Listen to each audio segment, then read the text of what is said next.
I should have known this was a terrible idea. Who finds and takes a job offer while casually browsing Reddit? Yes, I realize I'm posting this story on Reddit right now, but this the only place I know I can reach people.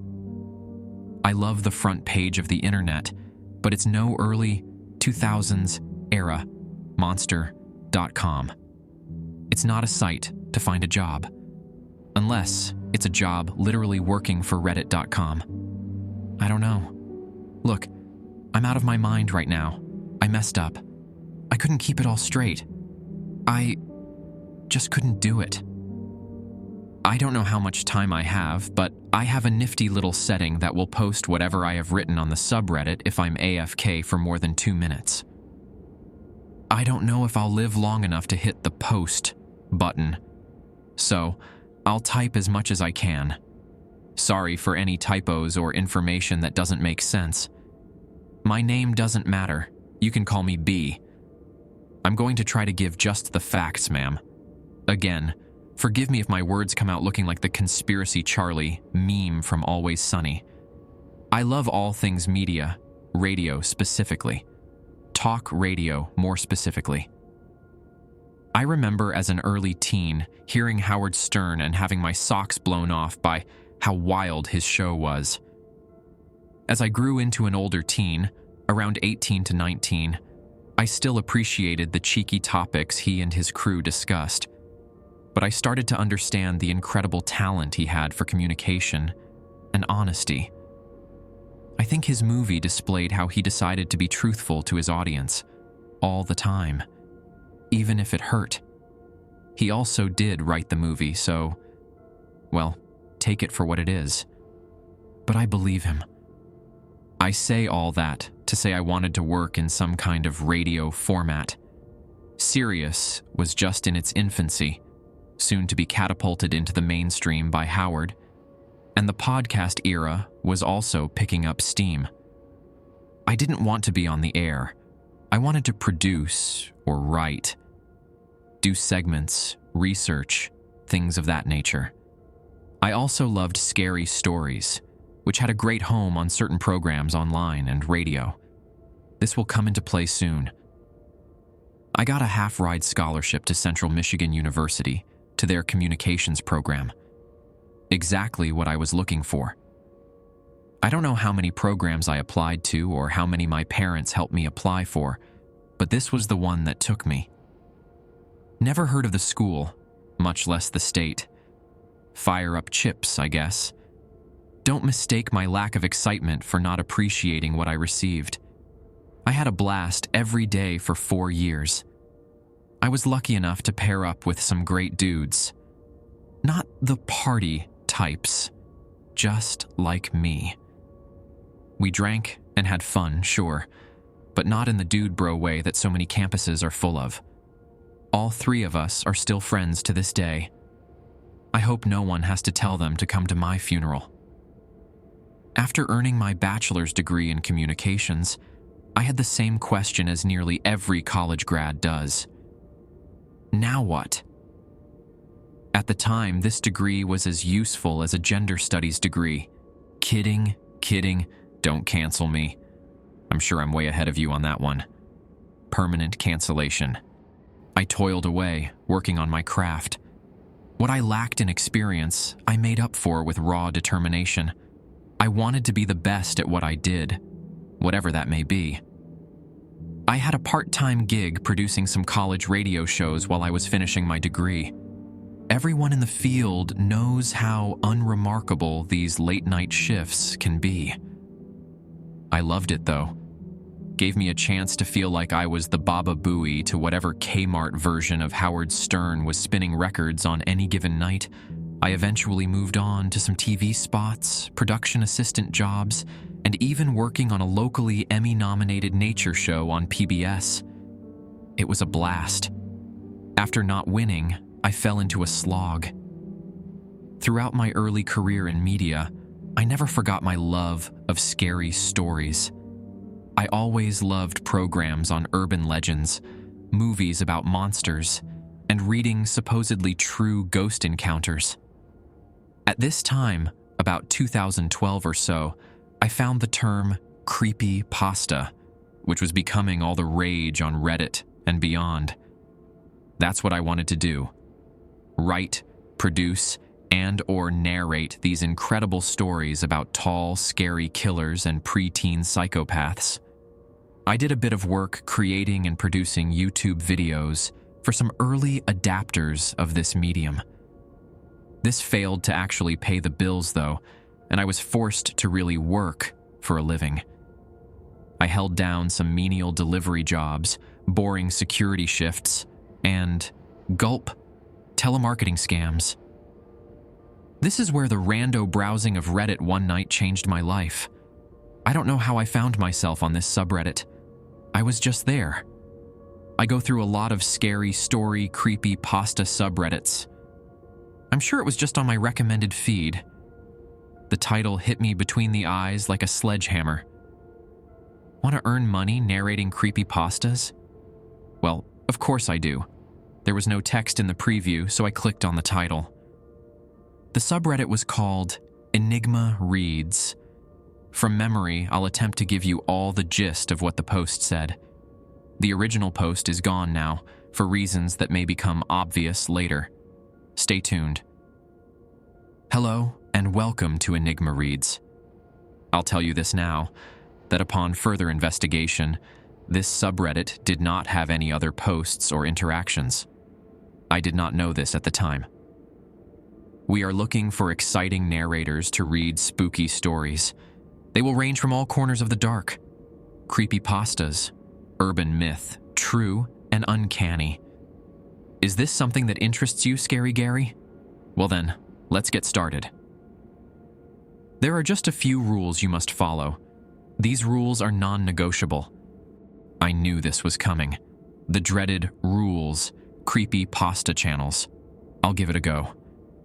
First rule, you must start recording at 11:59 p.m., whichever respective time zone you reside in. Second rule, stories will be emailed to you. All stories will have a read receipt attached. You must acknowledge you have read the entire entry. Pay no attention to the address they are sent from. It will not be from the same email every time. Rule 3. Submit the recording to Enigma 123457890 at enigmareads.net with the story title in the subject line. Okay, that's a little strange. Most corporate emails are not that convoluted, and for sure don't have a .net address. With two N's, I hate to say I recognized a small red flag raising, but damn it, I was intrigued. Fourth rule. Be sure to have 12 red roses near you while narrating. They don't have to be fresh cut per se, but should be purchased the day of recording. What? Fifth rule. If you hear a single or triple knock at the door at any time during your narration, stop recording immediately. Politely say, "Thank you," and walk around your home for 2 to 5 minutes. It should be safe to resume narration soon after. Just make sure the roses are still alive. Side note, do not answer the door when you hear the 3 knocks. Also, follow the same instructions if you hear a cat meow. Number 6. Compensation will be mailed to a P.O. box 1 week after the story has been submitted to Enigma Reads. If you are accepted, we will send it to a P.O. near the area you live in. Rule 7. If you find a yellow rose, what the fuck is with the roses, in the P.O. box with your payment, expect another story submission to be emailed by the end of the business day. If you find a black rose, you must relocate and never narrate again. Okay, I'm done. I shut my laptop screen down and shoved off my chair. I was more embarrassed than anything that I lasted that long into what was clearly a troll shitpost. How stupid. I was so blind to wanting a narration job, I ignored all the insane rules until the silliness factor hit 100%. I sat back and actually had a nice laugh to myself. "Oh, B," I said, "you got. That's all, man." Let's put on some mindless Minecraft Let's Play to soothe your ego. Then I read rule number 8. Rule number 8, do not ignore this. We all live by the rules. You were meant for this. Follow the rules, B. Have fun. Why did it say follow the rules, B? My first name starts with the letter B. There's no way that could be meant for me specifically. It could be a mistake, or it could be meant for me. I sent my application and pertinent information to the email address. 4 weeks later, the clock face stares at me as I stare at it. 1158.11.59. Only 15 minutes later, and I have finished the narration of my first story. I'll have to go back and do some light editing, but right now, I'm satisfied. It was a safe story about the main character traversing a weird, haunted house. The house starts speaking to him, he gets sucked in, makes mistakes, gets swallowed by the resident spirits. Not a story that would win any Peabodys, but still a well-written story. It was the first one sent to me after I submitted my application. After 4 weeks, I'd almost forgotten about the whole ordeal. I was happy to be accepted to read a story. After making some minor tweaks, I submitted it to the strange email. Guess there's nothing left to do but go on with my life. I wasn't afraid about following the rules. I followed them all as far as could tell. Dear participant, thank you. Check P.O. Box, redacted, for your payment. Nice. Once I grab the check, I will officially be a professional creepypasta narrator. If you get paid for something, that makes you a professional. Small victory, hopefully the first of many. I took an unfamiliar walk to my local post office. Unless you're in the business of mailing out multiple packages weekly or have an actual P.O. box, the average person probably doesn't visit the old American institution very often. I knew where it was, of course, just by living here for a spell, but I don't think I've set one solitary sandal there. My mail gets delivered to my home like most people. I felt a little nostalgia wash over me, like stepping outside in the early morning hours onto a white sanded Florida beach. My mom used to bring me to the post office when I was a child. Not sure why we needed a P.O. box. We did have a regular mailbox outside our home. As kids, you don't ask silly questions like that. I haven't felt the little satisfaction of having your own key that opens your own little package portal since then. Number 222. That's the box that has been assigned to me. I'm not into numerology or anything, but I do appreciate aesthetically pleasing patterns like this.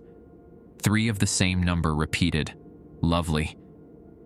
As soon as my government-issued bronze key makes contact with the lock, I feel a rising panic. The rules. Shit.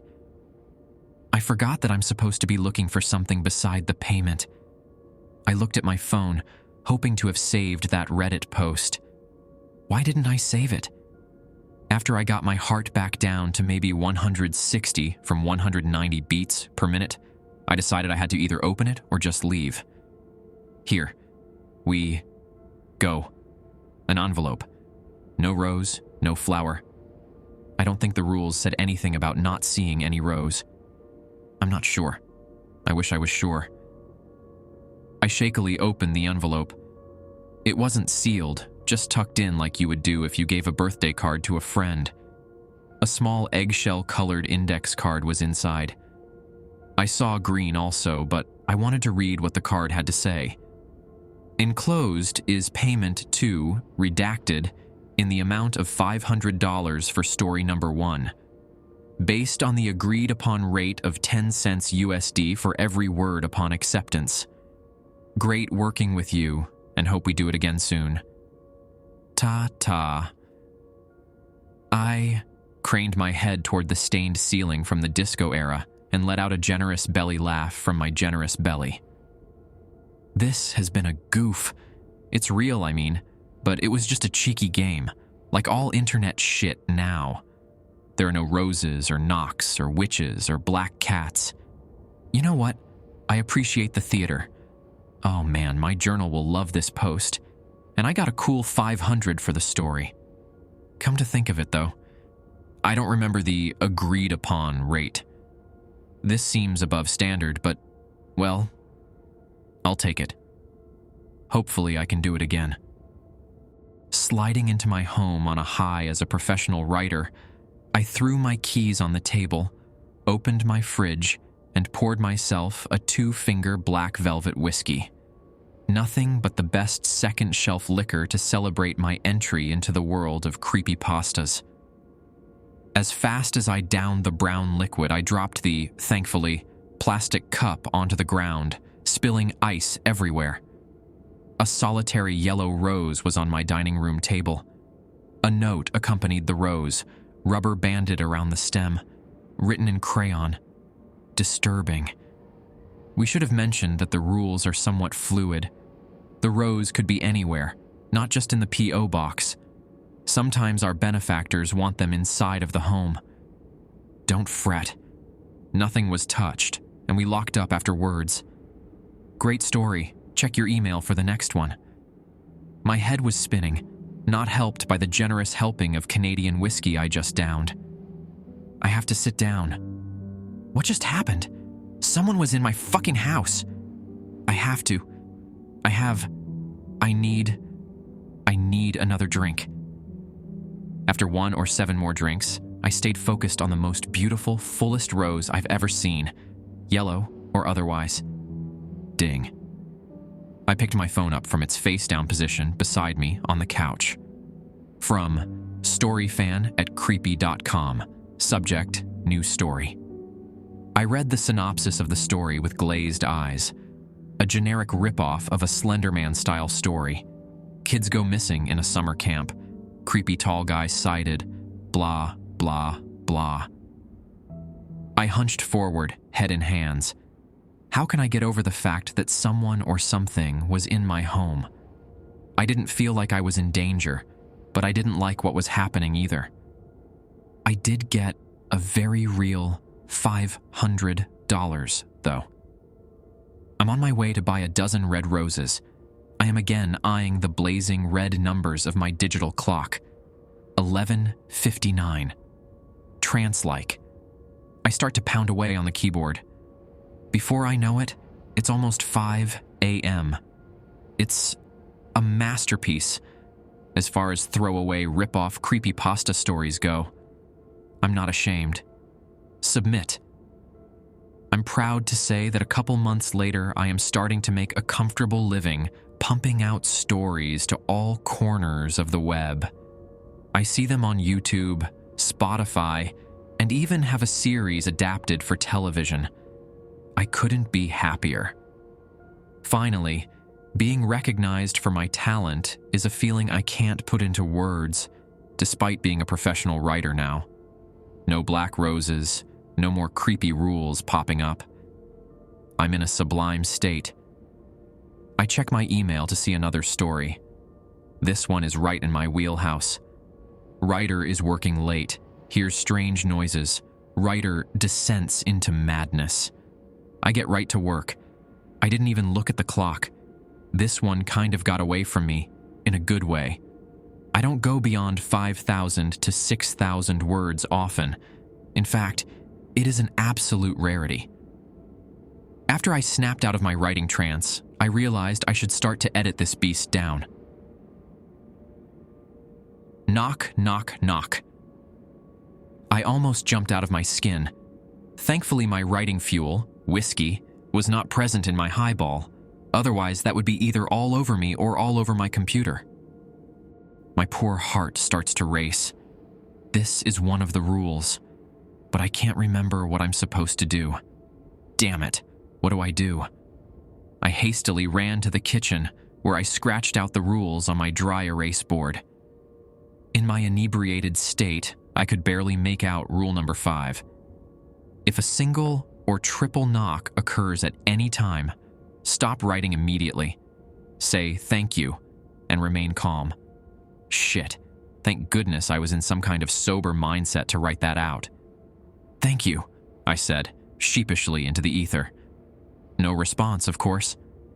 I looked left, I looked right, and nothing. No specters, no demons. Good thing I've been following the rules.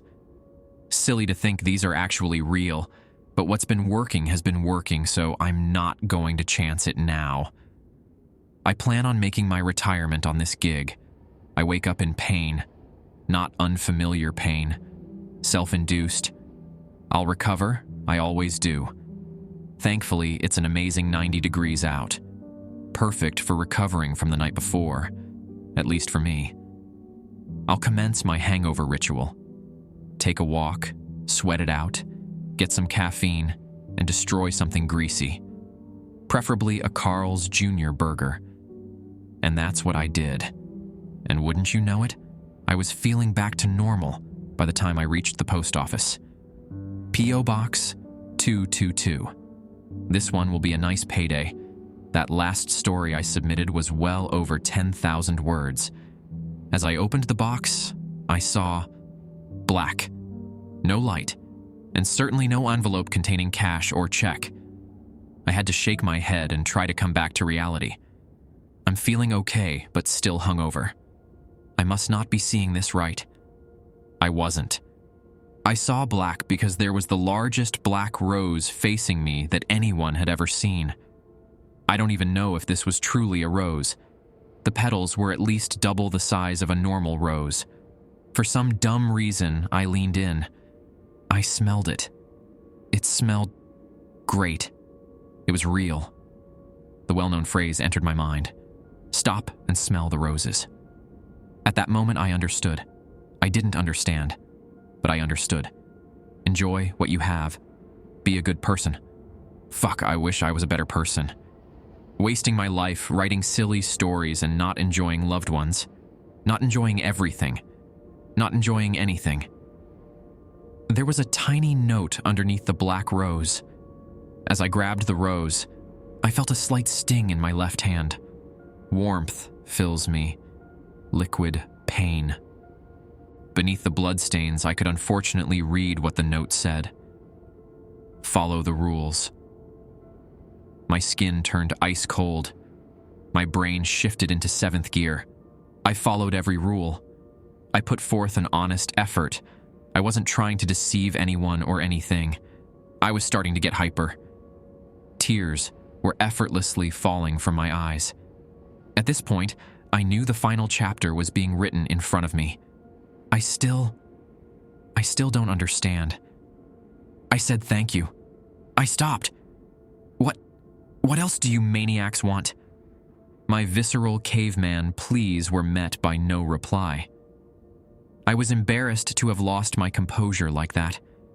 I painfully straightened up, squared my shoulders, and lifted my chin up.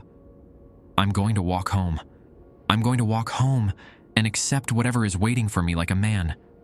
I wasn't even fazed when I saw my door was ajar. I threw my keys on the table. I took one step towards the drawer above the sink where I keep my liquor, but stopped. For once, I won't have to imbibe to hide my pain. I'm ready to take it. I instead filled a dirty cup in the sink with fresh, cool water. After a generous drink, I spoke to whatever was behind me. Why?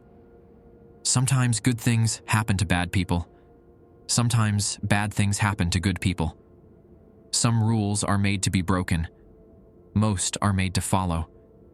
You will be remembered, though. Not many can say that.